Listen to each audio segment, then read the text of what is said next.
Hallelujah, oh shout for joy when the intent of David has been restored.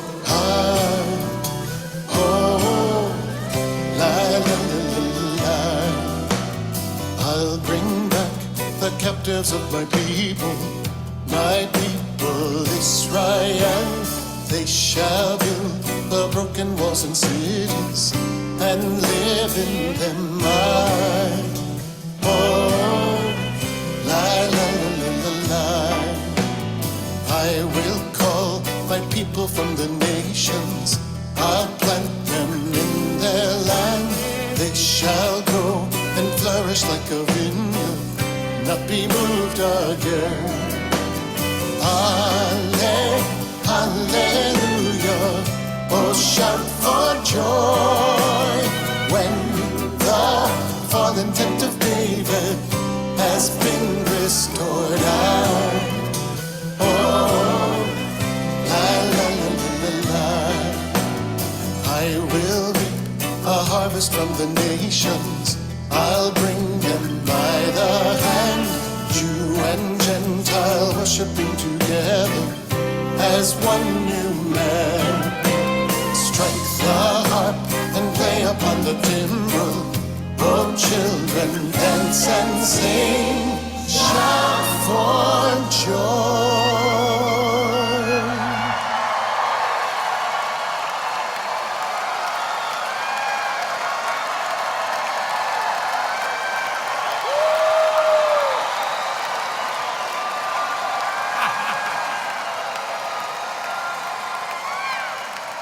Worship him forever, Messiah King, oh, Messiah King. Hallelujah, oh shout for joy when the fallen tent of David has been restored. Hallelujah, oh shout for joy when the fallen tent of David has been restored. Oh, la la la la la. Oh, la la la la la. Oh, la la la la la. Oh, la la la la la la.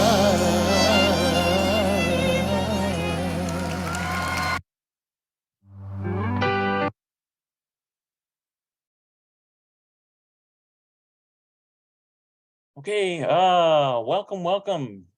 I wish I could get my my video to work on here, but the video doesn't work on this one, not on this Kindle, but we're going to continue on today, and we'll see if we get any others in here. Wonder if I switch over to, let's see here, get rid of that. How about that there?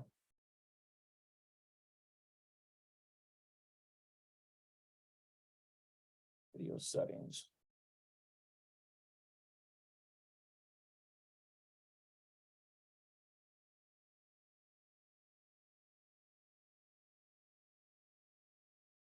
Okay, I think this is okay. All right, so we're going to continue on here with Lilith, the Final Judgment, and Yom Kippur. So we're up to page 95 out of 212 pages. And last time we talked about a lot of different aspects relative to the difference between Isha and Lilith. In Hebrew, it's Lilith. We're gonna finish up here. Lilith, the final judgment in Yom Kippur. Verse 17 marks Isaiah's transition from discussing the cursed land of Edom to discussing the revived promised land of Israel. It states that Yahweh had cast the lot to his people, and his hand has divided up the land, and Israel shall be their abode. From generation to generation, this casting of a lot for them invokes the image of the Yom Kippur ceremony. And that ceremony, which celebrates the mirrors and mirrors the final judgment discussed here by Isaiah, lots are cast to determine the fates of the people judged on Yom Kippur. In the ceremony, a lot is cast upon each of the two sacrificial goats. One lot designates the goat to Yahweh. The other lot designates the goat to Azazel. This is the scapegoat. Isaiah implies the redemption of Isha from the land is somehow tied up in this casting of lots. We shall see this because Azazel is Lilith's infamous seed. And when the lot is cast upon his goat, all the sins of Israel are placed upon the goat and sent to Azazel. We shall discuss this topic in more detail in chapter 6:4. Okay, so now we have 321:7, summary of Lilith and Isaiah 34. Isaiah 34 provides a remarkable glimpse into Lilith that provides the only direct biblical discussion of Lilith by name. In 4 brief passages, we find all the essential elements of the Lilith legend confirmed. Lilith is the counterpart to Isha, who is Eve. Lilith and her failed seed lie at the crux of Yahweh's great judgment of the nations in Yom Kippur. She is a bird-like demon dwelling in the depths of the sea. She's a slayer of the young, not protected. She is described as fleeing and escaping. She is innately fused with a snake, who makes a nest with her to the purpose of raising seed. She is the mother of failed seed. These are the flying ones which Yahweh's spirit has assembled around her, like a swarm of bees. Isha shares in Lilith's curse at the onset. However, in the day of Yah's final judgment associated with Yom Kippur, Isha shall not be visited by flying ones. Instead, when the lots are cast, they shall be delivered from the cursed land and receive the inheritance of Yah's promised land. However, to Lilith is cast the lot for Azazel. Upon this lot is heaped all the sins of the world. Lilith and her seed, Azazel, shall bear these curses for all eternity in hellish Idumea. Okay, so there's a lot of themes here relative to the judgment, whereas you have one party that is redeemed and the other party, all of the sins are transferred onto that party. Let's see here, 322. Lilith as a Luca in Proverbs 30. There is one final reference to Lilith in the Bible that is quite fascinating. It comes in Proverbs 30, 15 through 16, which speaks of a demoness titled a Luca.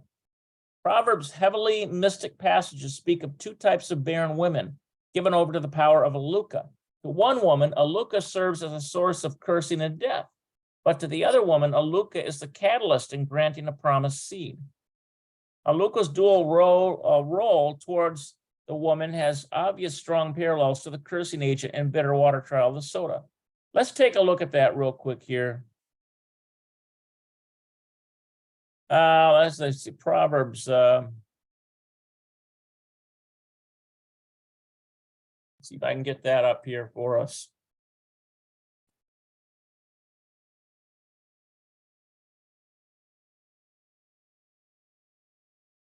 Look at that.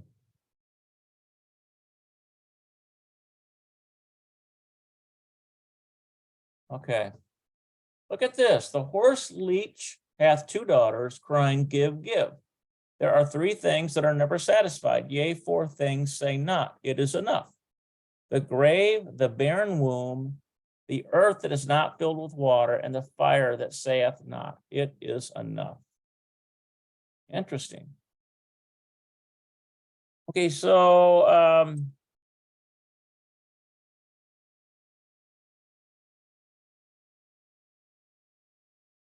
yeah. Yep. So this agent is the spirit of Lilith. Rabbinic medieval legends identified Aluka as the mother of Estries. Let's see what one of those Estries look like.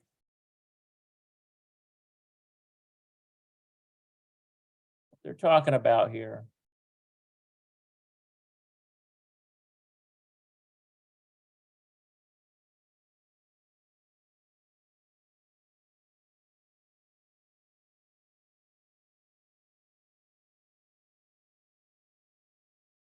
Female vampires of Jewish lore. We got some pictures there that are kind of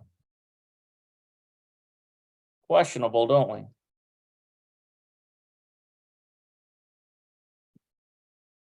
What is something like this? Prey on, okay, so that's a female vampire. Look at that.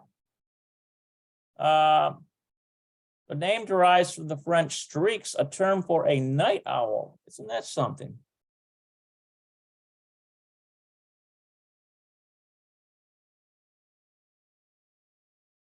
Isn't that something?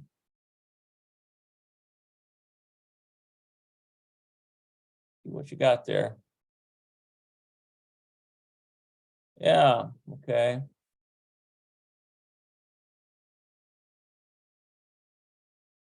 All right, that's interesting. Okay, so female bird-like winged monsters whom were said to devour children, drink their blood. Estries are the earliest known incarnations of the modern vampire legend, and their similarity to Lilith is obvious. Rabbinic tradition holds that Aluka is a close demonic descendant of Lilith. As we shall see, the two have so much in common, they might as well be the same creature. Aluka is an apparent title for Lilith. So in Proverbs 30, 15 through 16 has long been an enigma for commentators. The faulty King James Version translation listed below only befuddles the issue more. It begins by saying that the horse leech has 2 daughters. It then states 3 things are never satisfied and 4 things do not say it is enough. It then lists 4 items which do not say it is enough: the grave, the barren womb, the earth not filled with water, and fire. What is the poor reader to make of all this? So here it is. I read this already. The horse leech hath 2 daughters. Cry, give. There are 3 things that are never satisfied. Yea, 4 things say not, it is enough: the grave, the barren womb, the earth that is not filled with water, and fire that saith not, it is enough. Based on the King James Version translation, many commentators suggest the proverb is a commentary on greed. However, this topic is quite out of place with the surrounding passages. Prior passages deal with the sins of lying, pride, and improper, disrespectful relationships with parents. Subsequent passages deal with the mysteries of sexual relations with virgins and adulterous women. A careful study of Hebrew will reveal that the proverb is a reference to a demoness named Aluka and her mystical power as a cursing agent in a bitter water trial. Her curses are able to grant one barren woman a promised seed, but to another barren woman of the trial, Aluka brings the curses of death.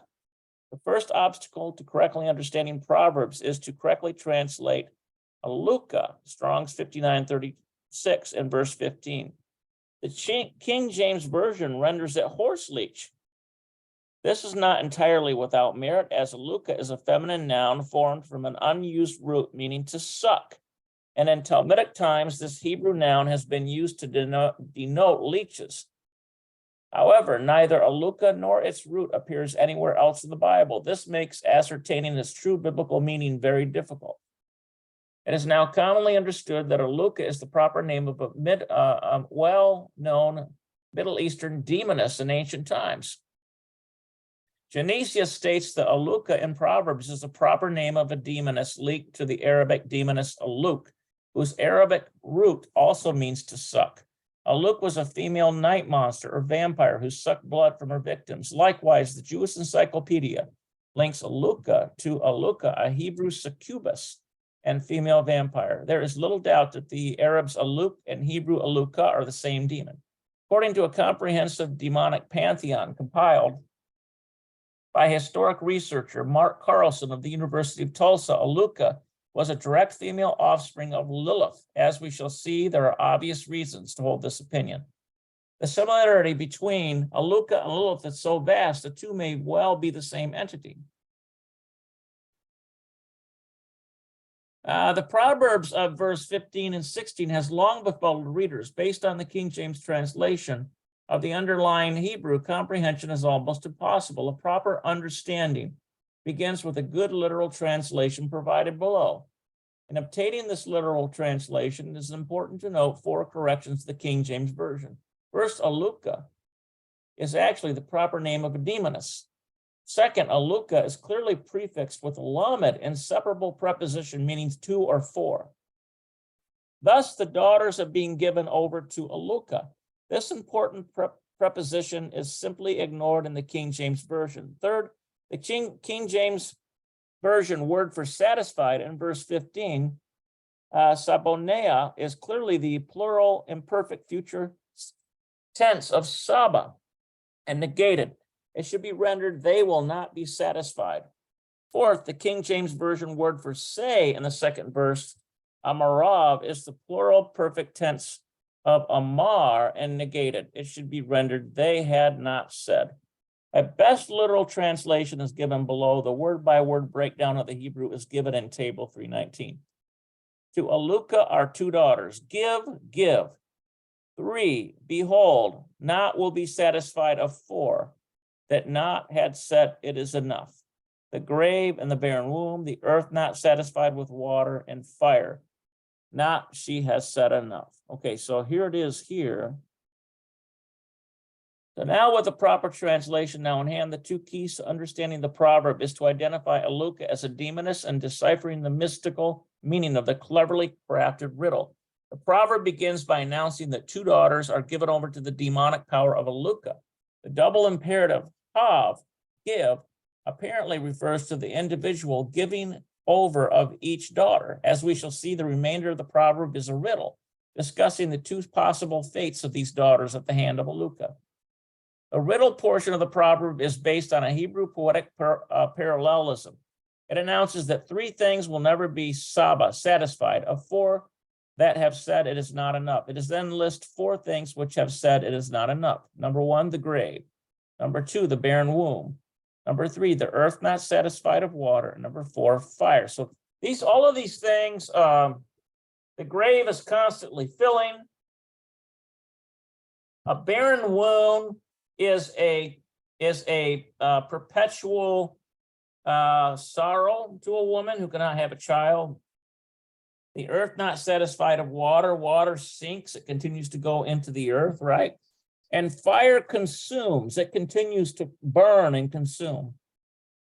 The proverb leaves it as a riddle for the reader to deduce which are the 3 that will never be satisfied. With a little reasoning, this can easily be solved. First, consider the grave or Sheol. Can it ever say it has enough? No. It will always take more and will never stop because it is satisfied. No amount of death will ever fill the grave or Sheol to satiation. Second, consider the earth, not Saba, satisfied with water. Will this land ever be Saba, satisfied? No. The winds will come, dry the land. In the end, we'll always want more. Note that by definition, a land not Saba cannot be Saba. Third, consider fire. Has fire ever never said it has enough?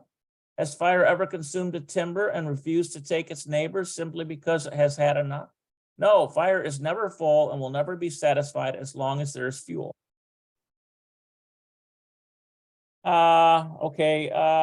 Welcome, Sean. Finally, consider the barren womb. Has the barren womb given a seed ever said it is enough? Yes, a single seed given into a long barren womb can satisfy that place. The Bible is replete with examples of barren women who, after long years of suffering, finally received a long-desired child. In utter contentment, they sing prayers of thanks to Yahweh, saying it is enough. Sarah bore Isaac and was fulfilled. Hannah bore Samuel and was satiated. Hence are the 4 items listed which have said it is not enough. Only the barren womb given seed can become satiated, Saba. All the rest cannot. The proverb's secret concerning the 2 daughters subjected to the power of Aluka is that the one with a barren womb given seed will be satisfied, whereas dry land, the grave, and fire shall not be satisfied. As we shall see, this proverb is a clever riddle detailing the mysterious underpinnings concerning the woman undergoing a bitter water trial. The riddle is saying that the secret to the trial is that the woman given the promised seed of the trial is saved from the curses of the trial by virtue of the seed her womb receives. This is precisely what our study of the trial has revealed. In the riddle, the grave represents the womb of the defiled woman, whereas the barren womb represents the womb of the innocent woman. The dry earth, always accepting water, represents the belly of both women. Any bitter waters entering their belly will be accepted. Finally, fire represents the water's unstoppable fiery curses. With the above symbolisms defined, the parallelism of the proverb with the bitter water trial can be seen. Recall that the women of the trial drink bitter waters twice. The proverb reveals that upon either drinking, any curses in the waters will be accepted by both women's bodies. Their dry land will never be satiated and will always absorb the bitter waters. Likewise, when the curses enter their body, they will never stop unless removed. The woman's fire will never be satiated and stop on its own. After their first drinking, both women are given seed who bear away their curse to the altar. The seed of the defiled woman is not an acceptable sacrifice before Yahweh. It returns to her womb in a second drinking. Yet again, her belly is like an unsatiated dry land that soaks up the bitter waters. The unstoppable fiery curses return and consume her, and she joins her seed in its insatiable grave that is her womb. However, for the innocent woman, her seed is accepted and carries away her curse. Now, this is very interesting because you wonder if Peter understood this. Because Peter literally says she shall be saved in childbearing. At her second drinking, there are no bitter waters for her belly to absorb, and there is thus no unstoppable fires consume her. She is redeemed, and her satisfied womb is granted a second promised seed in replacement for the first, which was lost. Further confirming the above analogies is that fact that the four items not satisfied are grouped into two categories. The grave, the barren womb, are grouped together by a vav, conjunctive, and the dry land and fire are grouped together by another vav, conjunctive. The lack of a vav, conjunctive, attached to the earth is conspicuous, given the tendency for Hebrew text to employ a massive number of conjunctives. A little thought reveals that the reason for the Proverbs grouping is very logical. The grave and the barren womb are abodes for dead and live bodies. For the woman who perishes at the hand of a Luca, her womb is as the grave for the mystical seed she receives at her first drinking, and for herself in her second drinking. For the innocent woman who is saved, her barren womb is a safe abode for both her first and second granted seeds. The initial curses of her first drinking are taken away by the first promised seed, and they never return at her second drinking. This explains the riddle's second grouping of fire, with the dry earth drinking up the waters. The dry earth is the belly of the woman, and the fire is the curses. When bitter waters enter their belly, the belly will soak up the waters like a dry earth, and the water's curses will consume them like fire. This will happen every time for both women. The innocent woman is saved in that at her last drinking, at her second drinking, there is no bitter waters to absorb or fiery curses to stop. Her seed has saved her. Now, this is all very, very much connected to this idea that Peter goes in, but she shall be saved in childbearing. Okay, so it is obvious that the two daughters given over to the power of a Luca parallel the two types of women undergoing a bitter water trial. One daughter shall be granted a seed and be redeemed, the other shall suffer death and fiery curses. This interpretation of the riddle is confirmed by the invocation of a Luca in proverb. A Luca is the cursing spirit in the riddle. In the bitter water trial, it is the spirit of Lilith who curses. As we shall see in rabbinic tradition, a Luca is strongly linked to Lilith. Proverbs 30, 15 through 16 is discussed at length in the Bitter Waters Code. There it is shown that mystical meaning of the passages imply the two daughters were inseminated by supernatural spirits, and that in this respect they are likely likened unto the daughters of men, who the sons of God took for wives to sire the race of Nephilim. Now, isn't this interesting? That's where they get this idea. That's where the Jews get this idea that it's a supernatural impregnation. Isn't that something?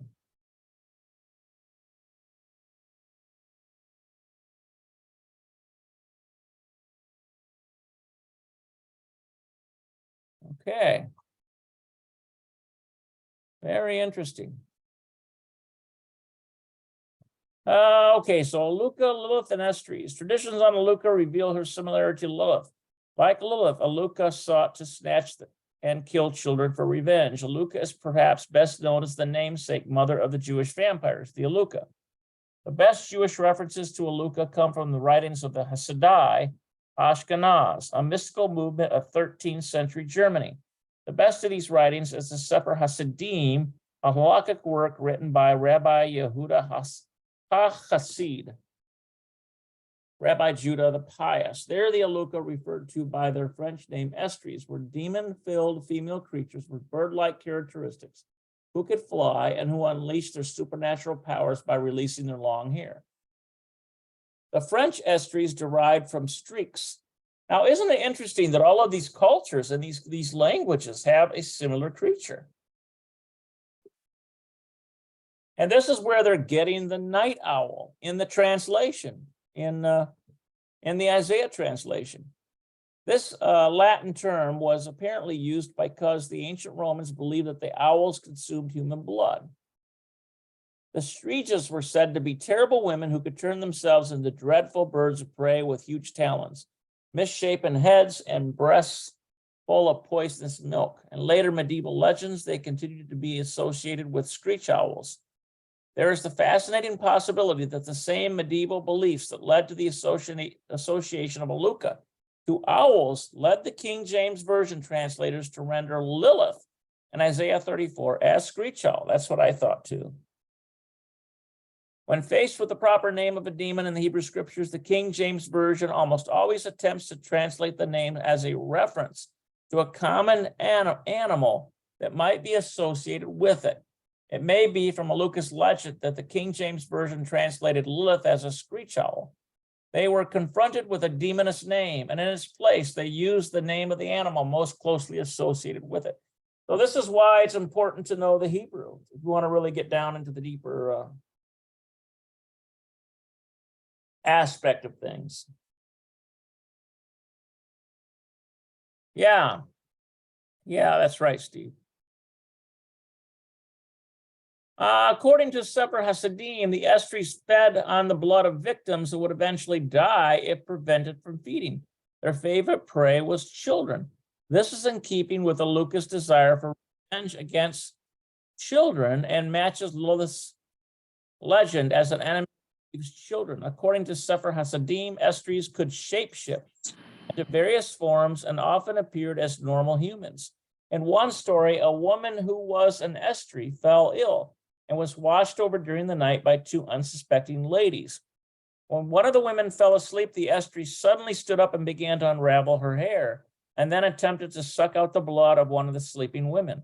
Fortunately, her alert companion managed to cry out and awakened her, and the two of them were able to prevent the Estrie from feeding.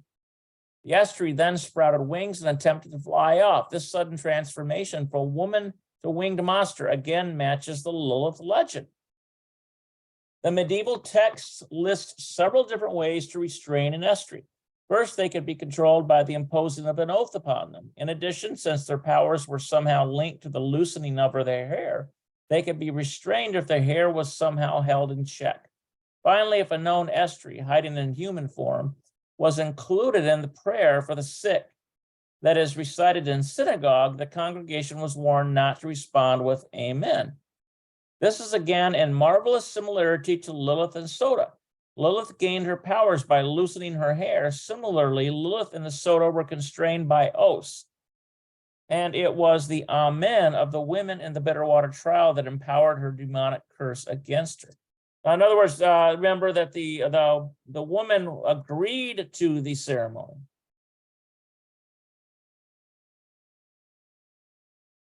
The Sefer Hasidim states that the Talmud referred to Estries when it spoke about beings who were created at twilight on the first Friday, whose bodies were not completed when God ceased working at the onset of Sabbath.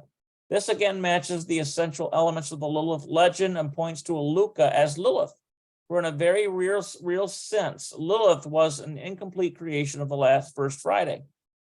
Before she could be completed by Yahweh, the mist of the deep broke through and animated her instead of Yahweh's breath. So Lilith was never completed by Yahweh, and this ruined, incomplete creation is the reason for her demonic nature. That, I think we showed that in the earlier. So basically, they're connecting Aluka with Lilith. This is essentially the same concept here. Estries possess some very unusual characteristics. Although an estry could be physically injured by a person, the injury could be undone if she was allowed to eat bread and salt that belonged to her assailant. Conversely, bread and salt also worked as an antidote to injuries inflicted by the estry. The estry reverted to trickery and deceit to obtain the bread and salt from their attackers. The creatures were capable of morphing themselves into different forms, and they were not easy to recognize. Sefer Hasidim records one case where an estry assumed feline form. However, a certain Jewish man recognized her true identity and struck her. On the following day, a woman came to him and asked for some bread and salt. The man would have complied had it not been for another who warned him of his folly. As with modern vampire lore, the demonic indwelling of the estry did not end with her physical death. For this reason, Rabbi Eliezer Rokeah stated that if the estry had her mouth open when she was buried, she would continue to devour children for a year after her death. There's a lot of this is just, I think it's a lot of this is poppycock, but it's just Talmudic tales, that kind of thing. In order to prevent this, he ordered that her mouth must be filled with earth. Again, the similarity with the Soda and Lilith as the serpent of the garden is striking. Both these women in their dying curses were condemned to eat dust of earth, which also curses their seed to death. Furthermore, the seed of both these women's rivals, the innocent woman against the Soda and Eve against Lilith, had their promised seed blessed. At this point, it is fascinating to list some of the striking similarities of estries with Lilith and Soda. At the very least, these imply that the rabbis who wrote on estries borrowed heavily from certain elements of Lilith and precepts of the Soda trial. Okay. Let's see here. Yeah, estrogen. Isn't that something? Estrogen. That's a female hormone, isn't it, Vicky? Okay, so let's take a look at these comparisons here. The estry was associated with birds in flight. She had great wings and talons. Likewise, Lilith is associated with birds and wings and had great wings like a cherubim.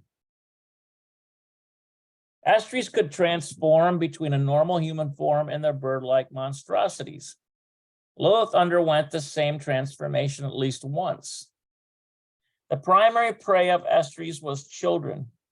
Aluka herself sought after children in revenge. Likewise, Lilith sought the children of Eve in revenge.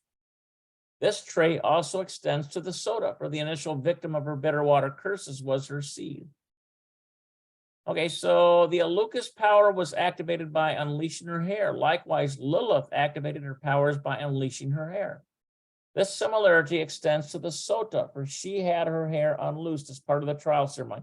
Somehow this connects to the Apostle Paul talking about women should have their hair, should be covered. Talks about cover. I don't know how this connects, but it connects somehow. The Aluka could be rejuvenated as brought back to life with the consumption of salt and bread from the hand of her assailant. This was nominally obtained by deceit. This reminds us of the revitalization of the bitter water curse and the defiled Soda at her second drinking from the hand of the priest. Her curse is revitalized when for the second time she consumes the bitter waters, which is characterized by salt, and her grain, minka, corresponding to bread, is rejected because of her deceit. Here's another comparison. The Aluka could be constrained by an oath. Lilith was constrained by an oath. Likewise, the curse of a woman in a bitter water trial was constrained by an oath.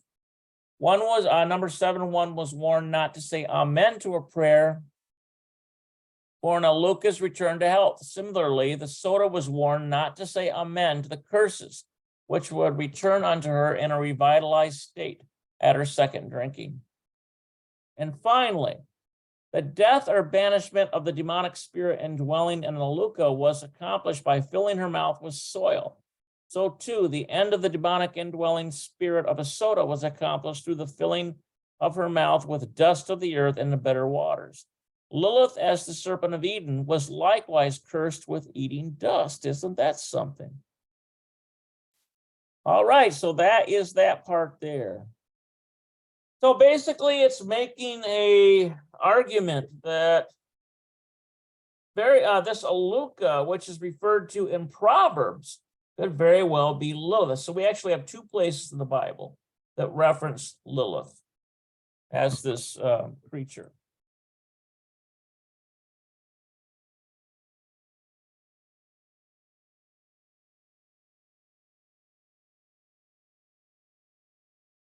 Wow, you got a real strange one there, Steve. Yeah. I think you're probably better off. All right, so now this is gonna transform now.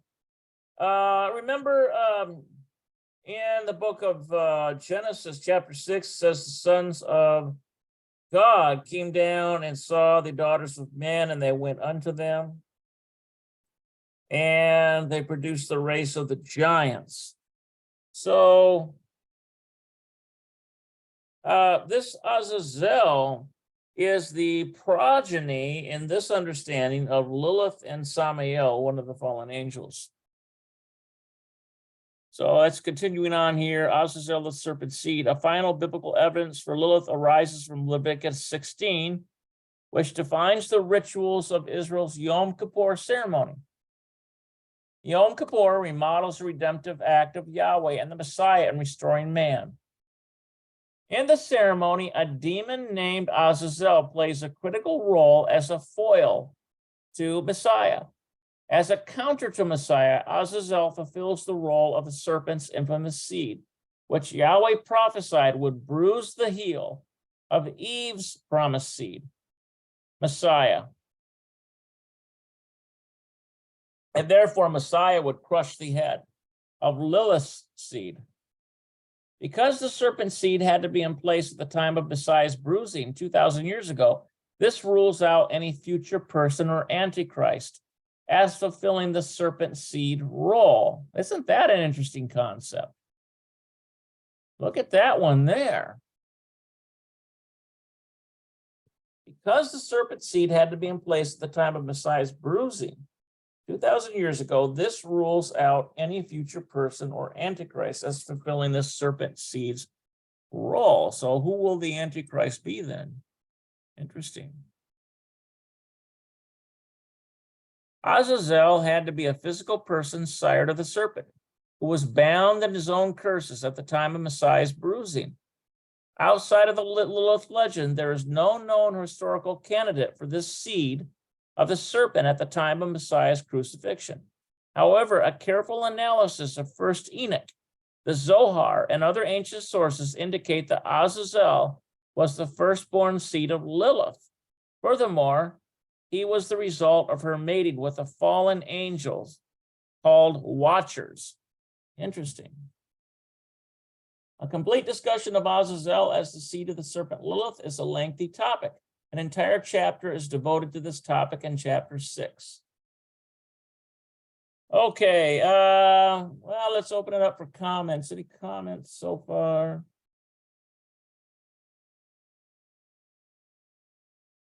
Yeah, Dead Sea Scrolls has the name Azazel. Book of the Giants, found in Qumran, yeah. That's something. Why would the high priest put his hands upon the scapegoat and say, "Le Azazel," for Azazel? You know? It's interesting, interesting concept there. Okay, so let's see here. A timeline of events concerning Lilith according to biblical evidences. I find it very informative to summarize the vast amount of biblical information on Lilith in a timeline of probable events. The following summary timeline of events in Genesis is what I can safely say is supported by the biblical evidences. When Adam was created from dust, both male and female were created at the same time. Okay, so that's Genesis 1:27. So that's also part of the idea where Lilith idea came from, because it says he made them male and female, and then it seems to have like a separate story about Eve later on. The man and woman were both created as golems shaped from the dust. Okay. Look at that one, Job 26:13. Let's take a look at that.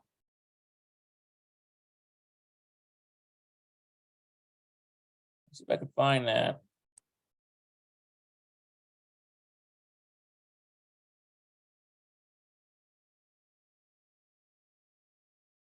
By his spirit he hath garnished the heavens. His hand hath formed the crooked spirit. Look at that. The crooked spirit.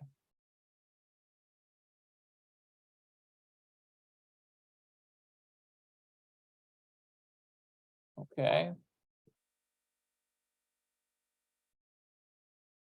All right, this female, whom is Lilith, was nominally named Ha'adamah, the woman. At her creation, Genesis 5:2, just as Adam was named Ha'adam, the man, it was Yahweh's original intention that both the male and female would be created in his image. Genesis 1:26, but whereas the man was created from the dry dust and animated by the breath of Yahweh, the woman was animated by satanic mist. In other words, this is talking about Lilith right now, not Eve. That erupted from the earth and watered the face of her prepared body. That's Genesis 2:6. This preemptive mist animated her in the image of Lucifer's spirit instead of Yahweh's. Genesis 1:27, 5:1. This ruined the woman for Yah's purpose of her being a suitable helpmate for the man. The woman was not fully human, but was rather considered the supreme beast of the field, a mammal. Genesis 3:1. This was because she was not created in the image of Yahweh like the man. Genesis insinuates that the female had come to curse the earth, whereas the male had come to bring remembrance of Yahweh's inheritance to the earth. Remember, this is not talking about Eve. This is talking about in the Lilith understanding.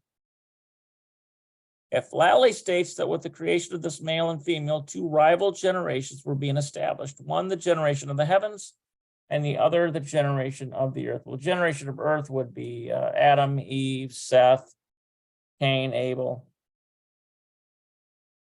The generation of the earth would be those of the man. After serving the curses of the woman for a time, the ultimate fate of the man's generations were to flourish upon the earth. The generation of the heavens would be those of the woman sired from angels. So this is Enoch. This is where Enoch comes in here. The ultimate fate of her generations was to become complaining voices of the field. This happened after Yahweh rained down the curses of Noah's flood upon the earth. Now, this could be a veiled reference to Jubilees. Because remember that in Jubilees, the devil shows up before the throne of Elohim and says, hey, you can't put all these demons down below into hell. I need to have some of them so that I can use them to punish the children of men who depart from your commandments. And according to Jubilees, Yahweh consents to let him have a portion of these demons. Despite the woman's flawed creation, Yahweh blessed both her and Adam and commanded them to fill the earth. Yahweh stated that both would go by the name of Adam, though. This implied the male's ascendancy. Yahweh also granted them permission at this time to eat of every tree. Yahweh then planted the Garden of Eden and placed the man there. After the man was placed in the garden, the tree of knowledge of good and evil and the tree of life came to exist. In addition, a river of water began to flow from Eden to water the garden. Okay, so that's Genesis 2:10 through 14. At this point, if not already before, something must have transpired. Yahweh took the man from some situation and caused him to rest, to be free of troubles. It could also be understood to say that Yahweh began to personally lead the man. At this time, Yahweh commanded the man to serve the garden and guard it. Okay, Genesis 2:15. Yahweh also warned the man that he might no longer eat of every tree. Upon pain of death, he was forbidden to eat of the tree of knowledge.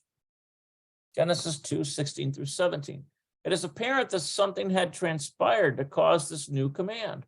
Moreover, the command to guard the garden implied there was a threat against it. These new commands may reflect new circumstances following the woman's rebellion. This woman here is Lilith.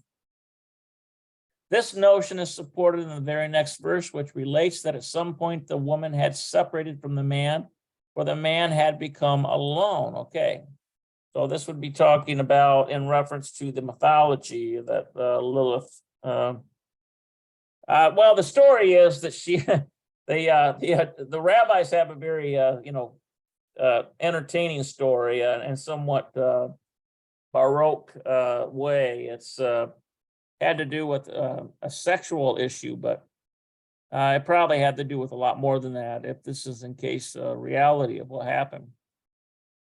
It is realistic to guess that the woman may have acted on her demonic nature, rebelled, and left. Her act of defiance may have also played a role in establishing the tree of knowledge and the eruption of the river from the Eden that watered the garden. In any event, something important transpired after the man was taken to the garden, where he was forbidden to eat of the tree and commanded to guard the garden. Okay, so at this point, Yahweh declared that was not good, that the man had become alone, and that he would create another helpmeet for the man, like one previously shown unto him. This is in Genesis 2:18. This previous helpmate refers to Adamah, the woman, Lilith. However, the man may not have entirely given up on the woman yet, because Yahweh then brought to the man all the beasts of the field, including the woman, so that he might name them. In naming them, the man demonstrated his authority over them by pronouncing judgment of their character. Their names reflected their characteristics and traits. Now, isn't that something? Because if you look at the Hebrew words for the animals, they do have a kind of trait implied in the names. A woman came and was judged and named by the man. This is because all the beasts of the field did thusly. Genesis 2:19 to 20. And the woman is deemed a beast of the field. Genesis 3:1. Now this is talking about Lilith, not Eve. One may surmise the man may have given the woman the name Lilith at this time, meaning darkness. But this is not documented. In any event, the man's search was a failure. No suitable mate was found for him. Thus, the woman was judged and found unsuitable for the man at this encounter. Immediately following the man's failed search, Yahweh decided the time was right to create the woman's replacement, Eve. Okay, so now we get into Genesis chapter 2:21 to 22. From this, we may surmise that the first woman must have decisively rebelled and sinned at her encounter with the man. This notion is supported by the fact that after this point, the first woman goes by a new title, the serpent. Okay, Genesis 3:1. Her new title implies she was demonically possessed and cursed. It also, now this, remember, the word for serpent is Nahash, and it's the same word that's used for demons.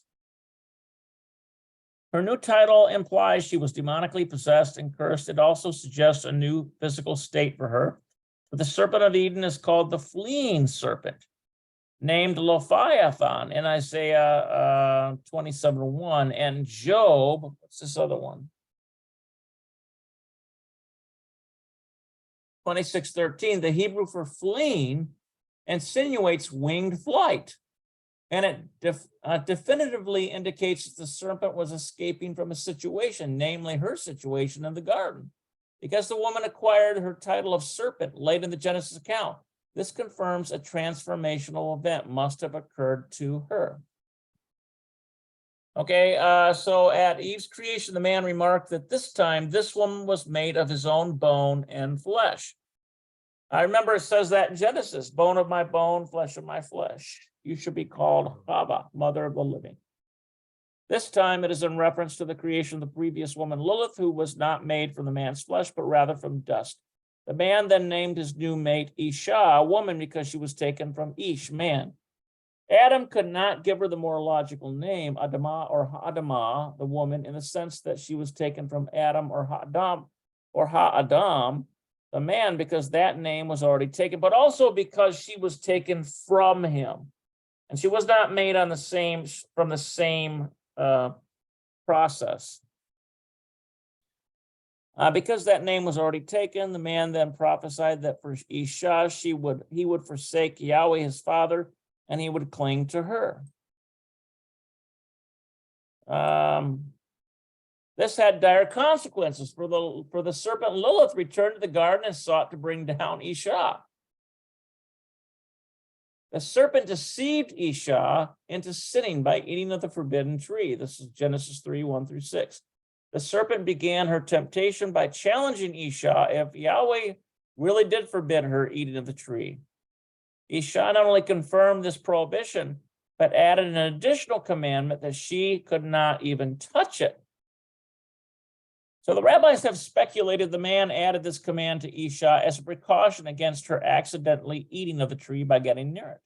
The rabbis further speculate that the serpent may have caused Isha to unintentionally touch the fruit at this time, so that when nothing happened to her, doubt entered into Isha's mind about the validity of Yahweh's command. Isn't that something? That's an interesting concept, isn't it?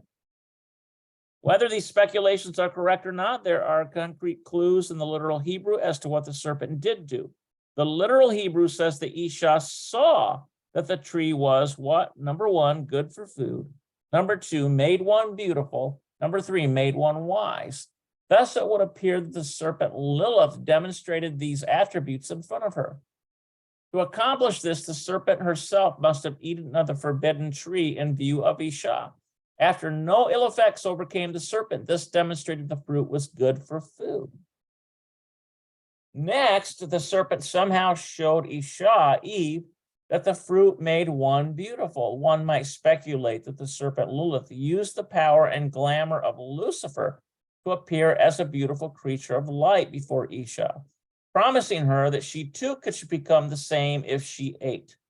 This notion is supported by a passage in the 13th century Kabbalistic work called the Treatise on the Left Emancipation. It says, and the serpent, the woman of harlotry, incited and seduced Eve through the husks of light, which in itself is holiness. The husks of holy light refer to the glory of Lucifer, who radiates God's holy light. So remember that the Bible says that Satan comes as an angel of light, right?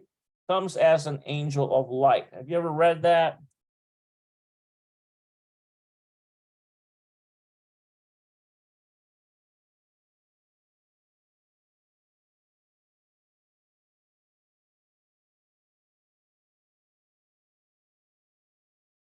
There it is, 2 Corinthians 11:14.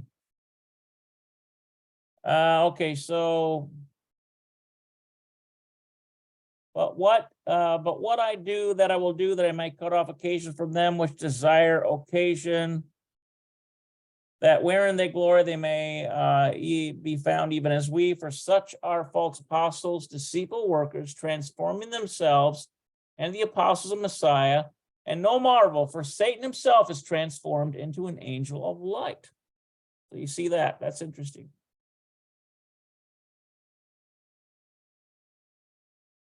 All right.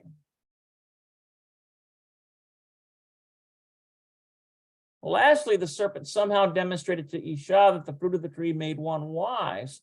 Precisely what she did to demonstrate this is a mystery. In any event, Isha was convinced and ate. When the man saw the fallen state of Isha, he was not deceived. Because remember, it says, what have you done? He was questioning the woman in the garden. What have you done? You've eaten of the tree of forbidden fruit. Now, it's possible that Adam was fearful that Eve would be destroyed, and so he ate. in order to improve improve in his mind the chances that this woman that he loves so dearly, that Yah would be unlikely to kill them both. And so he may have done this as an act of, it was disobedience, but was also an act of love. So I've heard some people explain that way. Instead, he listened to her voice, sought to commune with her, and voluntarily joined her in her fallen state. Apparently, he did this out of love, lest he be alone again. The man himself prophesied this in Genesis 2:24. There he declared that he would forsake Yahweh his father in order to cling unto Isha. Now, isn't that something? Now, because it says father or mother, I thought. Let's take a look at that Genesis 2:24. That seems a little questionable there.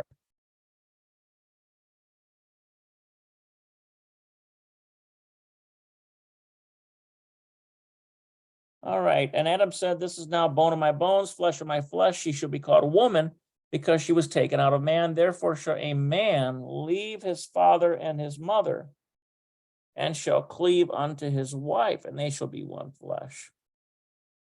And they were both naked, the man and his wife, and were not ashamed. Okay, so where is he getting this idea that this is Yahweh he's forsaking?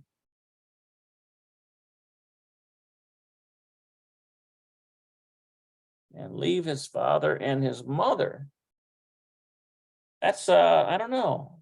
The story is with that. Okay, there he declared that he would forsake God, his father, in order to cling unto Esau. Remember, he didn't have a father and mother. Maybe that's it. His father was Yah.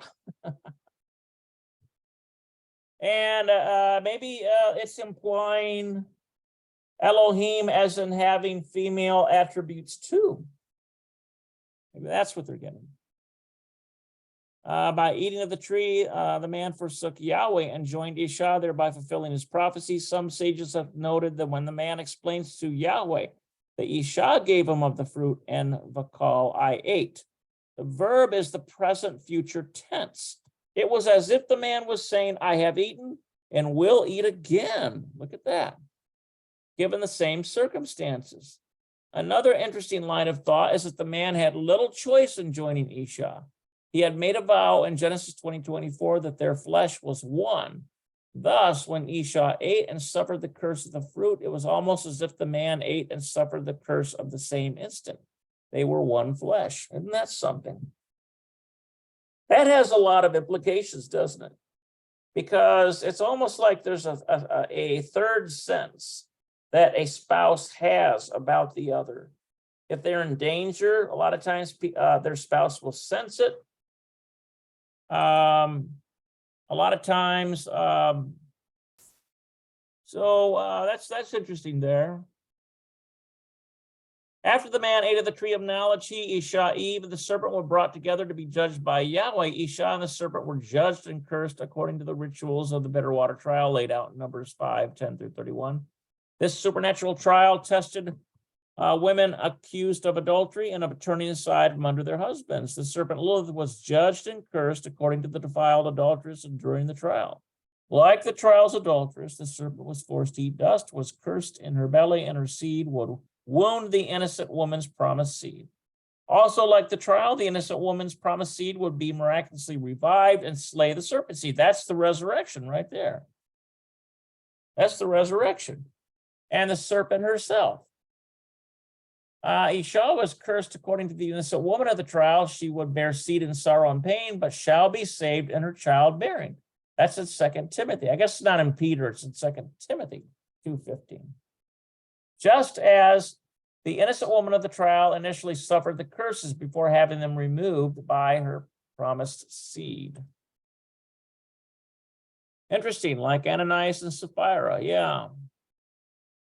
And Yahweh's judgment of the man, Adam was cursed to serve the ground, Ha'adamah. which was cursed for his sake. He would sweat and toil under the burden of his service. The man's command to serve the ground was in lieu of the man serving the garden, which was Yahweh's previous command to him. The man's servitude of the ground, ha'adamah. Now, this could also come into place where it talks about when Eve partook of the fruit of the tree of the knowledge of good and evil, she may have lost her divine angelic being. She may have transformed down to a fleshly state. And it could be that Adam followed her because he loved her and wanted to be joined to her. This is an interesting thought there too. Because why, if they had access to the garden and there was no tilling, it could be that they had sustenance. Now, there's some teaching that says that there was a tree of life there. And they parallel that to say like what Yeshua represents, and that gave them that life, it's almost like an electrical current that keeps them going. The man's servitude to the ground, ha'adamah, is an allusion to him being subjugated to the evils of Lilith, the woman, ha'adamah, who was cursed by Yahweh above all animals for the sake of Adam, such that he and Eve could find eventual salvation. At the conclusion of Yahweh's judgment and cursing of the three, Adam renamed Isha. We can get with the honorable name Eve, which Hava, which means life. He did this because Eve, meaning life, was the mother of all living. He recognized that in Eve's curse of pain and the childbirth came the salvation of them both. In her and her seed, it would not die.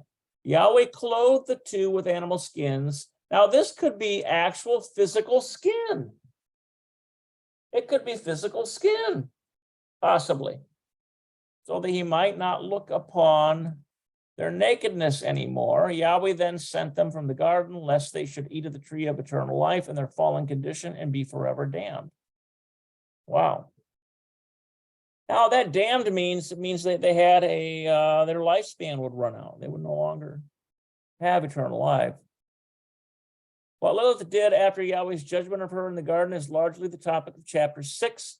Suffice to say that she fulfilled Yahweh's prophecy that she would bear a seed and rival with Eve's seed, Messiah.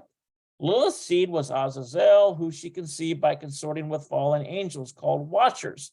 In this description of the Yom Kippur ceremony, Leviticus establishes Azazel's ultimate role as a rival to Messiah. Now, is it possible the anti-Messiah will now this author doesn't think that's the case, thinks that it stopped when Messiah, but see, I think Messiah, his ministry is continuing, and part of that ministry is to subject the earth under his foot, make it his footstool. So, in bearing Azazel, Lilith completed the final requirements for being the complete wayward woman of the bitter water trial. She turned aside from her husband and Yahweh had idolatrous relations with angels. Azazel and his Nephilim brethren nearly pushed Adam's lineage to extinction before Noah's flood.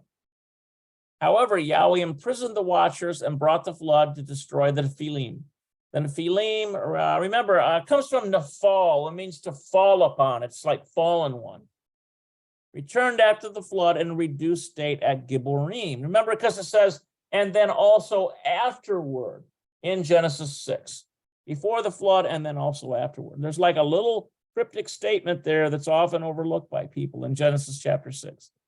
They survived across the flood through Naamah, the wife of Noah's son Ham.